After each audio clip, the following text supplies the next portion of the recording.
social media, and the same social media that can give us the blessings of connection and getting to know people in ways that maybe we wouldn't have otherwise, can also be that curse, because it makes it so easy to kind of disconnect from people sometimes too. So I might find that it's easier to get on social media and look at somebody's posts or comment on a post rather than have that personal one-on-one connection and pick up the phone. So it's important to remember that we have to find balance in everything that we do. And I know it's easier said than done. And I think that that's advice that we get so often, right, is finding like that work-life balance. And I'm not even really sure that that exists, because No, I know in my own life, if I I'm agree. really, if I'm killing it at work, I'm not killing it at home. And everybody at home is going, well, where did she go? Why isn't she here?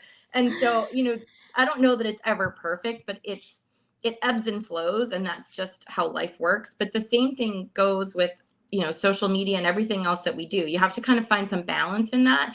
And yeah, you need to post. You need to let people know, these are the things I believe in. These are the things that are important to me. Here's what I'm doing in my career. Here are the ways that I'm supporting other people and what they're doing, because that's also really important. I think that your advice to comment on other people's posts Love is that. really valuable, because you're supporting other people. And especially as women, that's a great way to build people up. If you see somebody else that's looking to kind of get to the next level in their career, to support them and comment, I think that's a huge confidence builder for them, and it makes you appear as supportive as you probably really are in your heart. And we need that as women. We need to recognize that we're on the same team. And I think a lot of times women have this tendency to feel like, I have to win alone. I have to get all of the accolades are just for me. And it doesn't really work that way. If you're on your own, I think that you're going to find that you will not win as quickly, and you will fail much faster. If you work as part of a team with other women that are trying to support one another and get to that next level, if you're all trying to get to the next level in your career, or whatever it is you're trying to do together, you're going to be more successful much more quickly if you work together to do that. Better together. Yes, we Yes, are. ma'am. You go further, right? So Yes.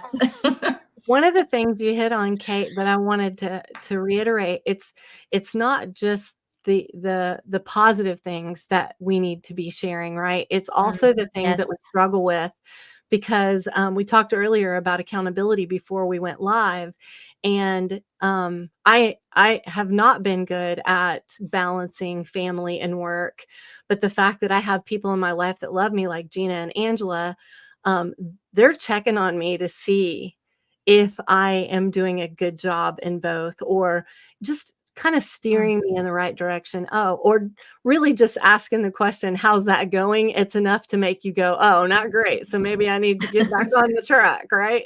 Yeah. And I think that's really important. But I also think it's important for us to not just talk about all the wins, right? I know that social media is notorious for us all looking our best. And when I started learning how to post, I was very uplifting and very positive, because that's what I wanted to be. But at the same time, I really felt like I needed to share my struggle so that people would feel like I'm a real person. That's so important. How do you all feel about that? I would love to hear Angela's thoughts on that, because she's so good at social media. Well, sometimes you actually have to tell me, don't post that. Yeah, I do once in a while. And We're not going to talk about it, but yes, you had to catch me from we doing have something like that. we have some questions here too, but go Do ahead, finish that up. I'll ask the questions after you chime in on that. Well, I mean, yes. In fact, I was just thinking of a post that I'm going to do today about, my daughter not getting to state. I mean, that was a huge thing that she didn't accomplish in her senior year of high school. And of course, as a parent, it's crushing to me, because I see her going through it.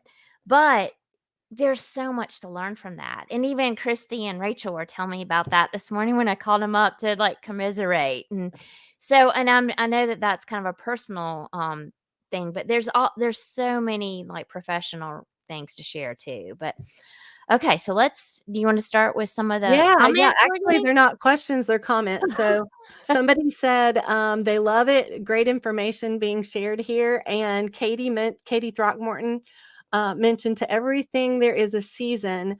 Work now so that we can balance later once we work on our business rather than in our business, which is awesome. And thank you, Katie, I for that. love that. Thanks for Yeah. joining us today. We appreciate you. I want to just mention something that Katie just mentioned too, because Camber mentioned it on our last episode.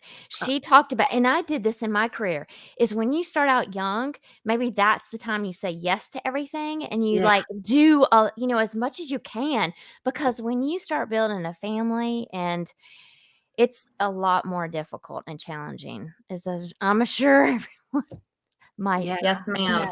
It's definitely challenging, I think, um, when you have children, not just a spouse, because a spouse is, they want to support you in your dreams and in your vision of where you want to go. And they have the ability to understand, why you're not at home or why you're involved in something or why you're spending long hours, and you can have those conversations together. But kids don't understand that. And No. that is a really big challenge. I mean, I have 4 young boys and I have a very demanding life, a very demanding job. Uh, I I venture to say that they don't always understand why I'm away, why I have to be so involved in the business, or why I have to travel. And I try to do a really good job of communicating that with them.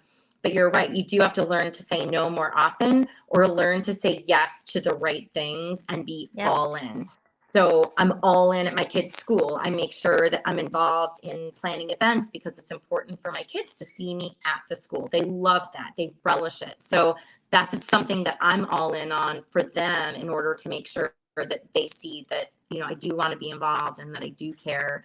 And then there's other things where I say, you know what? Maybe I don't have to be the team mom for every soccer team that my kids are involved in. Maybe we can, dial it back and do one team or something. So you do have to be all in when you do say yes. Don't like Yeah. stick a toe in the water. You kind of make a decision and go for it.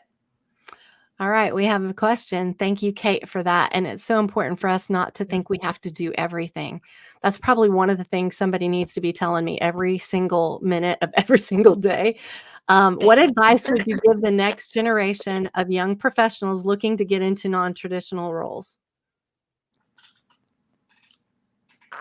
I'll start, because I know you've all got great advice on this. But I would say, for starters, you need to find a mentor, and I think we all understand the importance of that, and finding somebody who kind of does what you do, and then working with them to understand how do you do it better. But we need to have sponsors. You need to have someone in your organization who is going to help you get to the next level. They're going to be able to point you out to senior leadership and say, this is someone who does it well or does it better. This is someone who has opportunity for growth. And that person is going to help you identify, more of that career path and push you to the next level. Whereas a mentor is going to help you be the best person you can be. And that's great. But without a sponsor, a lot of times I've seen really, really great people fail and not make it to where they wanted to be. Yeah, I want to just throw in there, there's a stat that I've seen recently. 39% of women are leaving the industry faster than men. And it's really important Construction, right? in construction. Yeah. Yeah. Well, I would say that percentage is probably pretty close in industrial and manufacturing, and even in retail, wouldn't you say, Gina? Um, so there are a lot of things that we can do. I didn't have like a formal mentor, but I think just surrounding yourself also with people in you that are good for you, right? That are better or maybe a step ahead of you. Doesn't mean you have to have a formal mentorship, but try to be in the same rooms with those folks so that you can start gleaning information. They may not have time for you to be able to mentor you, but you can learn a lot just by being around someone, watching their demeanor, seeing what they're talking about, seeing how they're supporting the community or helping a nonprofit, or whatever that happens to be. But even if you don't have a formal mentorship, I watched a lot of people and people that I admired. I had one manager that was so good to me. And if I was in a room full of men and people were saying something not really pretty to me, he would come sit next to me for the rest of the conference. And so guess what? Those comments stopped. or he would check on me after he hadn't seen me in a couple hours, just making sure, you okay? How's everything going? Those things are really important, and we can do that for others without investing hours of time and structuring it as well. One of the things, and this is probably a really good point to point out now, um, one of the things we feel like success is for us is being proactive and assertive. And I'm just going to start this off with the proactive part. The assertive part I struggle with unless somebody's pushed me too far. I'm a little too much of a pushover, but when you push me too far, you're going to hear it all. But the proactive part has always been a gift of mine. I've always been able to see things before they happen. And so that's how I fit in so well with a male dominated industry. I saw things my manager needed and I would help him before he even could see that he needed that help, right? I saw that my builder wasn't very good at scheduling. So I would help him with scheduling before he even knew he needed help with scheduling. I would see that another builder needed help with invoicing. So before he even told me he needed help with invoicing, I would send his invoices every Friday so that he could be on top of it, or his team would be on top of it. And I would copy the whole team.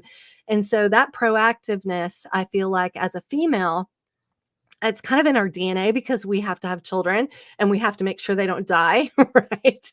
And so I think that helps me be proactive, and that's one of the things. Now I'm going to let the rest of you talk about proactiveness and assertiveness, but I don't think I need to. My husband's on here and he probably thinks I could talk about assertiveness, but I'm not as assertive in all situations. So I'd love to hear what you all have to say about that. I'm not sure if I believe that, but we'll take that conversation offline. That's hilarious. I also, just talking about finding a mentor, I also think it's important to find mentors outside of our own industry, because I think we are able to add value to the companies we work for or work with when we know what's happening in the outside world. So just a small example, I have buyers who work for my hardware business, and we buy hardware. And then there's some peripheral departments we have, like pet and housewares. I don't want those buyers to just go to hardware shows. I want them to be able to bring back to me as the CEO, now former CEO, what's happening at marketing trade shows, what's happening at construction trade shows, things that don't necessarily, I know we are in construction somewhat, but you get the point. Yeah. Figure out technology, what's happening in the technology industry that could make our business better, because that's the way we are all informed. And so I think making sure that you're not putting blinders on to other industries, it gives you a bigger network, which is ultimately good for us as individuals. But then I think it also just makes us smarter and more valuable where we are. Do you want me to tackle the next? Well, I mean, I feel like I've felt pretty comfortable in both spaces, except the assertiveness. I can be very assertive when it comes to other people. Like if I'm trying to help them. Oh yeah, Good point. Good point. It's just not. But when it comes to me, I don't know what that is, but I cannot do it for myself. I can do it all day long for someone else, and I'll just leave it at that. I'm sure Kate has something.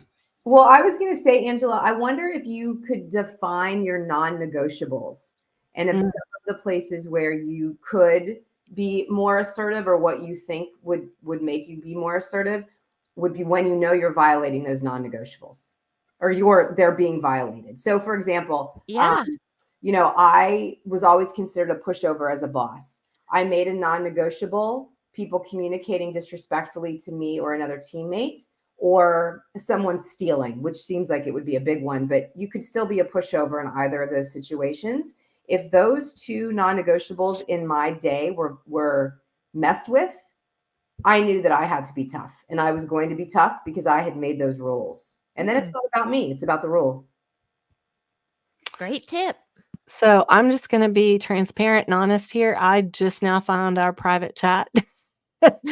So I guess there's two places for comments here. We've got a lot of comments here. I'd love to share some of them. Kim Boss says having a mentor is important. she is a mentor to me as well, but she said, thank you, Christi Powell, because I know she mentions that she feels like I'm her mentor. My husband said he thinks I'm the best. And Nikki Collins says this industry gave me a backbone really quick. So that was interesting. Nikki Collins also said, I'm seeing that. I'm really enjoying this and excited to grow even more in the industry. Let's see if we have any more questions. Sorry about that, everybody. So now that those people that are watching want to ask questions, I know where to find the box now. And Kate, we would love to hear your thoughts on proactive and assertiveness. Absolutely. I do think that it is really important to be proactive in our careers. And I do think that it helps us in order to be more successful. Because if we stop and kind of think and plan ahead, which I think women are really good at, if you think and plan ahead about where do you want to be, it really, I think, is kind of eye-opening to be able to set a course. So one of the things that we've done in our business planning, I read a book called Traction a couple of years ago, and it's a really popular book, and it doesn't have anything to do with what I'm doing in my own career. It's more about building a business as an entrepreneur. But one of the things that they said to do in that book was to kind of write your 10-year plan. And 5 years was too short of a timeline, and 15 and 20 years is too long because you can never really get there. At least mentally, you can look ahead 20 years, but it feels so far in the future. But 10 years was sort of the right time frame. And so when I sat down and I did that for our business, it immediately opened up to me all the things that needed to be accomplished, and like the things I had to do today in order to get to that goal became very clear very quickly. And then when I sat down and I did it personally, I felt very much the same way, because a 5-year time horizon feels like no time at all, especially as you start to get into your career. I mean, 5 years flies by. I mean, it was just Christmas last year, and now it's almost Christmas again. So a year is nothing at all. And I felt like when I sat down and I did that, it helped me to be more intentional. It helped me to be more proactive and to say, these are the things I need to start working on today to make sure that I can be successful in the future for myself and for my family. And I do think that assertiveness is a challenge for any woman in business, because if you're too assertive, people call you not nice names, right? If you're not assertive at all, people will walk all over you, just like my children do. So I feel like there is a fine line there. And I do think that we as women need to be better about supporting other women when they are assertive, because I think that sometimes we do tend to get on that bandwagon and go, oh yeah, she's terrible. And good point. If we do that, we make it worse, and then we get it back tenfold. So we have to be up, right? We need to back them up. Exactly. So assertive, absolutely. You need to be 100%. I think that we would expect it from our male counterparts in our same roles.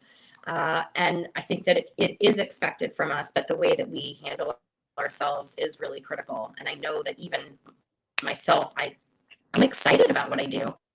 So when I respond to somebody, I respond with excitement, but sometimes excitement looks like sounds like it does. I do. I get excited a lot, and I feel like people take that wrong. Like when I get excited, sometimes I'm like, and then people are like, whoa. So agree with that. So Aaron asked what the name of the book was. They couldn't hear you. Your audio isn't great right now, Kate. I don't know what's going on. Okay. But what was the name of the book? Traction. Okay. Oh, good. Traction. Yes. Okay. Maybe you can put it in the chat. Gina did. Oh, yeah. And Gina might want to add her book too that she mentioned too. Please do, because she wrote an amazing book.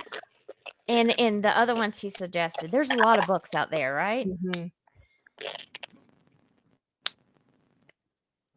Do we want to move on to the next topic? Sure, unless anybody else has got any questions. Well, I do have one comment that I want to make a note of, that somebody asked us, why do we think so many women are leaving the industry, construction? I think that would be a good topic for another live. What do you think, Christi? Totally agree. So let's make a note of that. So we're going to make a note of that. And you'll be seeing it in the future. But our next and last kind of topic that we want to talk about and how we can be more successful in non-traditional roles is embracing continuous learning and growth. And Christy often talks about this, just being curious. I mean, I've spent my whole lifetime doing that, especially when you start out, you're always curious about, well, how do I do this? How do I do that? Like for me, it was learning how to do the books for our company, our family business. And of course I wasn't going to be an accountant, but I understood it. And then I understood budgets and I learned how to do that. And it just went on and on from there. But I'm really curious to find out from you wonderful ladies what your impression is of, embracing learning and growth. I have a comment, Angela, and I'm not sure if this feeds perfectly to what you're asking, but I realized that part of my own personal development was thinking about or reflecting on how I talk about myself. And so one tiny example, I had been using the word just, and I joke now that I use it as a curse word. So I would say I'm just a retailer, or I just sell hardware. And that's a very negative way to think about ourselves. And it's not a cute little self-deprecation. It was becoming how I felt about my job. And so, you can see where if I'm talking about myself, it's one thing, but then what if I started talking about my teammates that way? That person is just a cashier. He just works in the paint department. And that little innocuous 4-letter word really started to weigh on me about how I thought about myself, and then potentially was talking about other people. And I like to think I never was, except for about me. But I think the continuous learning is also self-reflection. What am I doing well? What do I need to improve? And we don't always know. Sometimes you need a girlfriend to tell you might want to work on this. But in that particular case, I realized I needed to work on the way I talked about myself. I am the best damn whatever, excuse my which is such a better way to pump myself up than just saying, I am just X. So sorry, my soapbox. No, I'm so glad you said that. What a perfect timing for that. And to be honest, when we started doing the podcast and we started getting a lot of exposure and people were recognizing us, it was kind of weird. It was uncomfortable. It's like you didn't know what to say when people came up to you and said, "Hey, I love what you're doing," and you didn't know who they were. To be honest, like one of my favorite things I would say to even my own family was, and it's not my favorite anymore, but I'm just a lumber girl, but people would say to me, "I love what you're doing and thank you for what you're doing." And I'd be like, "Well, I'm not really famous. I'm just a lumber girl," and like, I'm just a lumber queen. I think it was queen. Like, yeah, I'm as famous as a lumber queen can be. Right. So I think it's really important that we do look at the self-reflection. No more just. You're not just anything. We are not just women. We are not just moms. We are not just, really great people in our lumber industry or retail industry. Yeah. Love it. Thank you for sharing that. And I do definitely with Kate being in the safety and OSHA and all of those complicated numbers and letters that go along with the safety in our country, I would love for her to talk more about embracing continuous learning and growth, because you have to learn a lot every day, kind of like my role with WBE, learning the government, that changes every 5 seconds, it feels like. Tell us a little bit more about what that looks like for you, embracing continuous learning and growth, and how it's helped you be successful. Absolutely. And I'm hoping that my mic is going to cooperate. It's hard to tell. It's not. It's a bummer. Do you have any headphones? Okay. Continuous growth, I think, is really important. And that doesn't just mean taking a class. That can mean interviewing people like Gina Schaefer, right? Yeah. It can be every one of our interviews on the podcast is a learning lesson for Angela and I. And just asking questions, being curious. a lot of times I'm in a room full of men and I just listen. And then when somebody says something that's important to me, but I also want to learn more about, instead of me like clamming up and trying to Google it, I will literally stop them afterwards, even if it feels uncomfortable because you're not a know-it-all. I will say, I want to learn more about what you said about this. Would you have time to explain that to me this afternoon? And to me, that vulnerability has opened up millions of doors over the course of my career. Not acting like I'm a know-it-all, not acting like, I mean, I started this live stream off going, hey, everybody, we've never done this before. Please have grace. There's nothing wrong with that. There really isn't anything wrong with that. I think we feel like because we're the minority that we have to be better than everybody else, but we don't. That vulnerability and authenticity with the people that you admire or people you want to learn from has opened up so many learning opportunities and people that are willing to invest in me forever, not just that one question. And I think it's really important, especially if you're in a non-traditional career, for you to feel comfortable asking all the questions.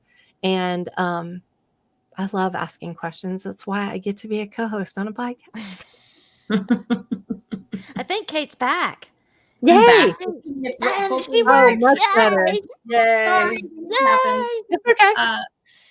I think to the earlier point about continuous learning, it's so critical because the world is changing all the time around us. And if you don't learn, you get left behind in a lot of instances. But sometimes we're given opportunities, and that education or that learning opportunity that we're given is kind of the next stepping stone in our career. So I try to look at learning opportunities as places where, hey, maybe I can go and figure out if this is something I'm really interested in. And maybe I'm not. Maybe I go and I learn about something new and go, that is not for me. And that's okay. That's great, because helping, that process of self-discovery is so important in being fulfilled in the work that you do. So every opportunity to learn, I'm all about it. I know sometimes it can be really hard because sometimes we're presented with so many opportunities and to learn so many new things, especially if you're very visible in your role or in your business. But I think being able to take on as many opportunities as possible is great. And in our industry, we're learning all the time. The regulations change all the time. We're having to teach people all the time. It helps you to stay relevant. And if you're relevant, people want to talk to you and people want you to continue and to do good things in your career. So share, we have a few minutes left, and let's see, we don't have a ton of questions from what I can tell. I'm looking in both places. Just comment. Just comments. So let's talk a little bit about our resources for where we learn the most. I think that would be awesome. I know Gina is in a class right now that she really likes, and she's learning how to be a better speaker. And that's just something she wants to learn, right? It wasn't something that she had to do for her work, but it's something she wants to learn. Let's all share a few of our favorite things. Like maybe it's a leadership podcast, maybe it's a book. I already wrote Traction down and E-Myth, and we'll make sure and put these in the comments of the live streams after we're finished. Does anybody else want to share their favorites of your place to learn?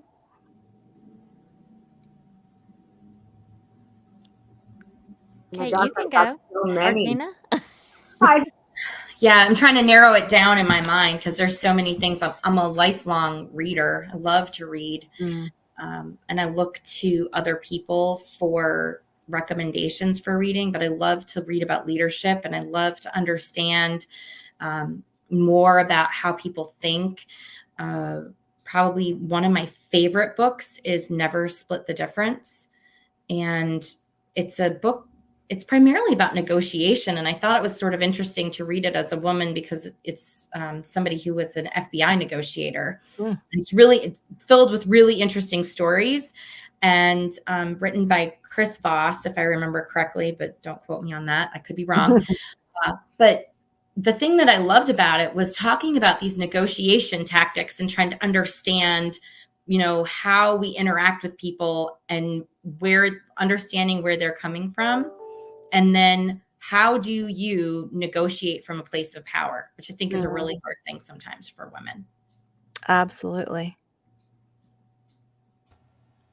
I have two things that I have gone back to repeatedly over the last couple years that had everything to do with empathy and less to do with actual business leadership development, but it led to it. So the first one is a book called Tattoos on the Heart, which is the first book by Father Gregory Boyle, who started Homeboys Industries in Los Angeles. Tattoos on the Heart, I'm not lying, changed my life. It opened my eyes to so many other levels of empathy that I didn't know I needed, that now I am so appreciative of, and led me in a bunch of different directions. And then the second was, is a podcast called Ear Hustle, which is similar vein, creating moments of empathy from a place that I didn't have any experience or knowledge, which then I think ultimately made me a better leader. So a little bit of a different track from a true business book or business podcast, but those two things in general have made a big impact on my life. And I was gonna say I could write them both in the Okay. Yeah, do that, please.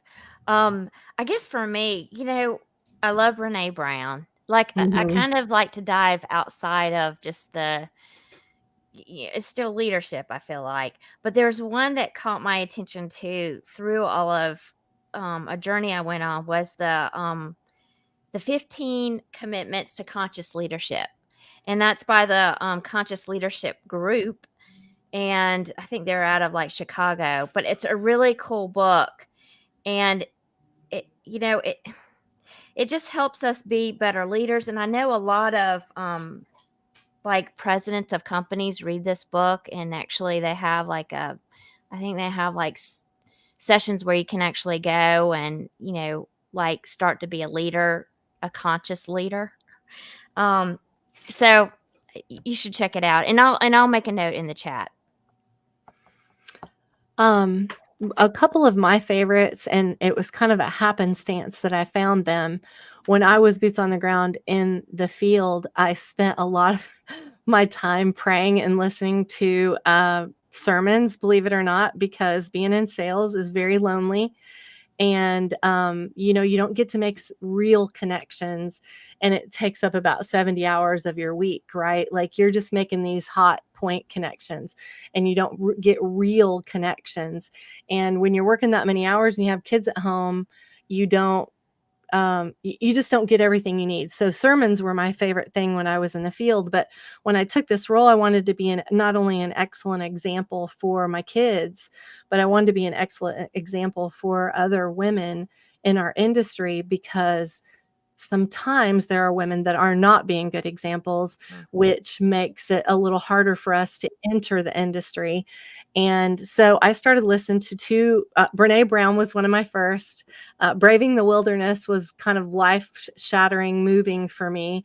Not sure why. It might have been just a perfect time in my life, but it is really good if you want to understand a lot of different perspectives. And I think that's what I needed at the time. I lived in my little bubble, church, work, home, right? And but Craig Gershell's leadership podcast and John Maxwell's leadership podcast have really guided me in trying to be the best leader that I can be, not overbearing, trying to allow people to make mistakes. I'm a control freak, so I had one of my learning lessons was, how do I let go? Both of those leadership podcasts have been good for me. I don't like to read. I love to listen to audiobooks, and because there's so many I want to listen to, there's an app called Blinkist, and I think it's like $70 a year. And has anybody on here heard of it? I've used it. Have you? I love it. I love it because in 20 minutes, it gives you a summary of an entire book. And I'm one of those people that let's get it done and move on. Right. So it's perfect for me. So you get the top topics, and they explain the whole book in summary, the really hot points of the book. And you can learn a lot in 15 minutes. And that seems to be the only section of time I have in my life, right, is 15 to 20 minute segments. And I usually try to do that while I'm walking, so it makes me walk too. So it's like a hand in hand thing. So those are my favorites. I'll write that down in the chat. I found it for you, Christy. Thank you. And then, we're really close to 2:00. Thank you, everyone, for joining us. I'm sorry we had a little bit of technical difficulty. I didn't even realize that we can have up to 12 people backstage, which we just learned today. So that's kind of cool. So we can pop people in and out as they come on our next live, and hopefully we'll have one each month. I think that's kind of our goal, isn't it, Angela? Yeah. What? I'm sorry. I was typing in the She's Blinkist. typing. We're planning on having a live stream once a month. Yes. So that we can have yes. folks on. We And got the a next lot one, planned, right? and we have a topic now, which is why are women leaving non-traditional roles for the next one. And we appreciate you for mentioning that during the live stream today. So remember, success in any non-traditional career requires determination, resilience, breaking down barriers, and by leveraging your skills and building a strong support system and actively pursuing opportunities, you can thrive as a woman in any non-traditional career and make it a significant impact, not only on your life, but impacting the community as well. Thank you all for being here today. And Gina and Kate, we can't thank you enough for supporting us and supporting our listeners by, sharing your knowledge and your wisdom with us. Thank you so much, ladies. It was so fun. Bye, everybody. Have the best day.